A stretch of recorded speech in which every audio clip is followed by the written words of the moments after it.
అందరికి నమస్కారం. నేను శిరీష. ప్రస్తుతం మనతో పాటు ఉన్నారు ప్రముఖ ఆధ్యాత్మికవేత్త జ్యోతిష్య పండితులు పవన్ కుమార్ శర్మ గారు. గురుగారితో మాట్లాడదాం.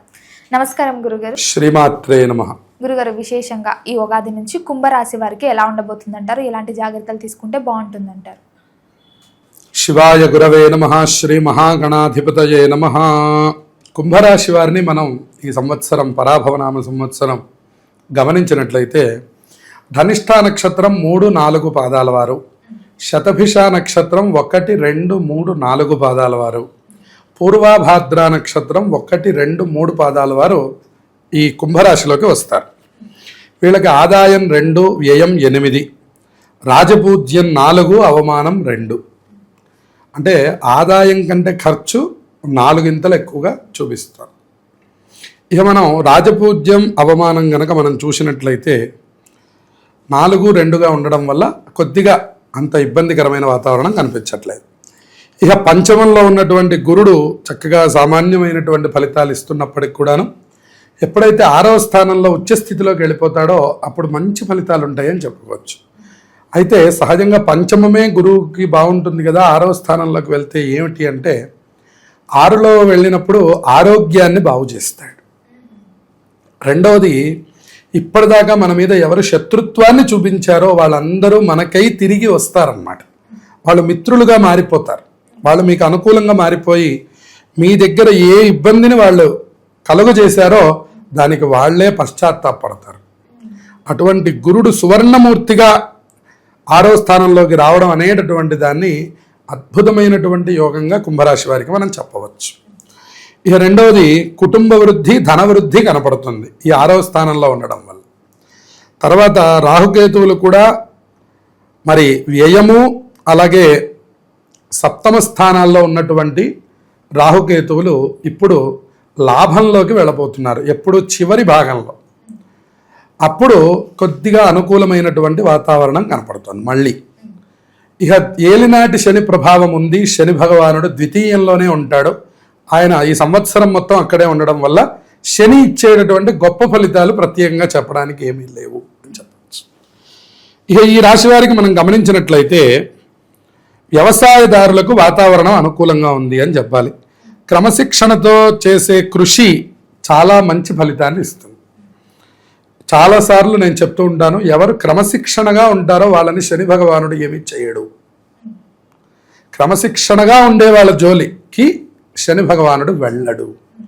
ఎవరు అల్లరి చిల్లరగా ఉంటారో వాళ్ళని మరింత బాధ పెడతాడు. అధిక దిగుబడి, తగిన ఆదాయాన్ని చక్కగా పొందుతారు వ్యవసాయ రంగంలో ఉన్నవాళ్ళు. మరి వైద్య సహాయం అందడంతో కూడా మీకు కొద్దిగా ఆరోగ్యం క్రమేపీ రాణించి చక్కగా మెరుగుపడుతుందని చెప్పాలి. ఇందా నేను చెప్పినట్లుగానే గురుడు 6వ స్థానంలోకి రావడం వల్ల ఆరోగ్యం అభివృద్ధిని పొందుతుందని చెప్పాలి. అంతేకాకుండా చేసే ఉద్యోగ వ్యాపారాలు సహచరులతో కొద్దిగా సంఘర్షణలు వచ్చే అవకాశం ఉంది. వాళ్ళతో కొంచెం మాట పట్టింపులు వస్తాయి. పార్ట్నర్ వ్యాపారస్తులు ఎవరైతే ఉన్నారో వాళ్ళు కొంచెం జాగ్రత్తలు వహించండి. సామాజిక సేవ చేయడానికి ఎక్కువ ఆసక్తిని చూపిస్తారు. ఏదో చేయాలనే తాపత్రయాన్ని పొందుతారు. శ్రమించి ధైర్యంతో ప్రతి పనిలోనూ విజయాన్ని సాధిస్తారు. పట్టుదల ఎక్కువగా పొందుతారు. ఆర్థికంగా కొద్దిగా ఈ సంవత్సరం తక్కువగా ఉంది అని చెప్పుకోవచ్చు. అంతేకాకుండా రుణాలు, అనారోగ్యం వలన కలిగే చికాకులు కూడా కొంచెం వీళ్ళని బాధిస్తాయని చెప్పుకోవచ్చు. మత్స్య ఉత్పత్తిదారులకు, స్టోన్ క్రషర్స్ లాంటి మైనింగ్ వ్యాపారస్తులకు ఆదాయం అత్యద్భుతంగా ఉండబోతోందని చెప్పచ్చు. అలాగే నిర్మాణ రంగం ఎవరైతే సివిల్ వర్క్ చేస్తున్నారో వాళ్ళకి కొన్ని ఒడిదుడుకులు ఉన్నాయి. శని అనుకూలంగా లేకపోవడం వల్ల వర్కర్స్ రాకపోవడం, వస్తువులు రాకపోవడం, పని చేయించుకున్న వాళ్ళు డబ్బులు ఇవ్వకపోవడం లాంటి ఇబ్బందులు కనపడుతున్నాయి. వృత్తి వ్యాపారస్తులకి సామాన్యమైన ఫలితాలు ఉన్నాయి. అంటే సొంతంగా వృత్తి చేసుకునే వాళ్ళకి సామాన్యంగా. ఇనుము ఇట్లాంటి రంగాల్లో పరిశ్రమ చేసేటటువంటి వాళ్ళు, అమ్మే వాళ్ళకి చాలా బాగుంది. చేతి వృత్తులు చేసుకునే వాళ్ళకి, మధ్య తరహా పరిశ్రమలు నడుపుతున్న వాళ్ళకి ఆదాయం వాళ్ళకి అవసరాల మేరకు మాత్రమే సమకూరుతుంది. బాగా ఆదాయం లేదు. సామాజిక మాధ్యమాల్లో పనిచేసేటటువంటి వాళ్ళు, కళారంగానికి చెందినటువంటి వాళ్ళకి కూడా మిశ్రమ ఫలితాలు ఉన్నాయి. మీరు బాగా ఊహించినట్టుగా లేవు. కుంభరాశి వారికి శనైశ్వరుడు 2వ స్థానంలో ఉండడం వల్ల ధన విషయాల్లో కొంచెం పొదుపు అవసరం. వాగ్ధోరణి మార్చుకోవాల్సినటువంటి అవసరం. మాట తీరు ఎదుటి వాళ్ళని ఇబ్బంది పెట్టకుండా చూసుకోవాలి. దానివల్ల శత్రుత్వాలు వస్తాయి. దాన్ని మీరు బాగా గమనించుకోవాలి. ఇతరుల వ్యక్తిగత విషయాల్లో జోక్యం చేసుకోకండి, మీరు పూర్తిగా ఇరుక్కుంటారు. కంపెనీ షేర్లలో పెట్టుబడి పెట్టడం లాంటివి చేయవద్దు.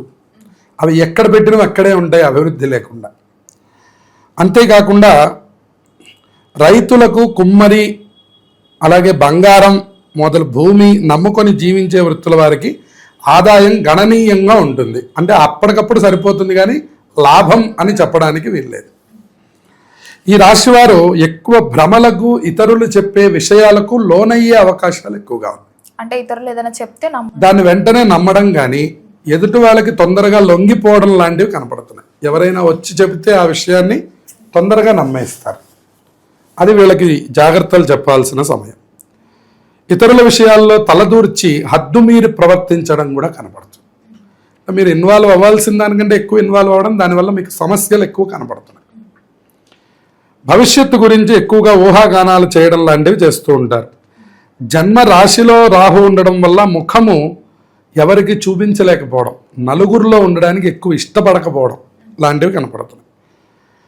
అలాగే 7వ స్థానంలో కేతు ఉండడం అనేటటువంటిది స్వయం కృషి, అలాగే అహంకారం, నాయకత్వ లక్షణాలు, నిరాశావాదం, కార్య విముఖత సూచిస్తుంది. స్వయం కృషి అంటే వాళ్ళకు వాళ్ళు కృషి చేసుకొని పైకి రావడం కనపడుతుంది. అహంకారం బాగా కనపడుతుంది. నాయకత్వ లక్షణాలు ఉన్నాయి, కానీ నిరాశావాదం కూడా ఉంది. అయ్యో నేను అలా చేయకపోతే బాగుండేది అని. కార్య విముఖత, ఏ పని చేయబుద్ధి కాకపోవడం. అలాగే విదేశీ యానాల పట్ల అభిలాష ఉన్నటువంటి వాళ్ళకి మంచిగా ఫలించేటటువంటి అవకాశాలు ఉన్నాయి. అలాగే అన్ని విషయాల్లోనూ వీళ్ళు కొద్దిగా భంగపాటును పొందుతారు వ్యవహారాల్లో. కాబట్టి జాగ్రత్తగా ఆచితూచి వ్యవహరిస్తే ఈ సంవత్సరాన్ని మీరు జయించవచ్చు అని చెప్పుకోవచ్చు. మరి రాజకీయ రంగంలో ఉన్న వారికి ఎలా ఉంటుందండి? రాజకీయ రంగం వారికి ఈ సంవత్సరం అంత అనుకూలం కనిపించడం లేదు. కాబట్టి కొత్త ప్రయత్నాలు ఏవి చేయకుండా ఉండడం మంచిది. మరి వీరికి కలిసి వచ్చే సంఖ్య ఏంటంటారు గురుగారు? ప్రధానంగా వీళ్ళకి అదృష్ట సంఖ్య 8గా సూచిస్తూ ఉన్నది. వీళ్ళకి బుధ, శుక్ర, శనివారాలు 3 కూడా కలిసి వచ్చేటటువంటి కాలంగా చెప్పుకోవచ్చు.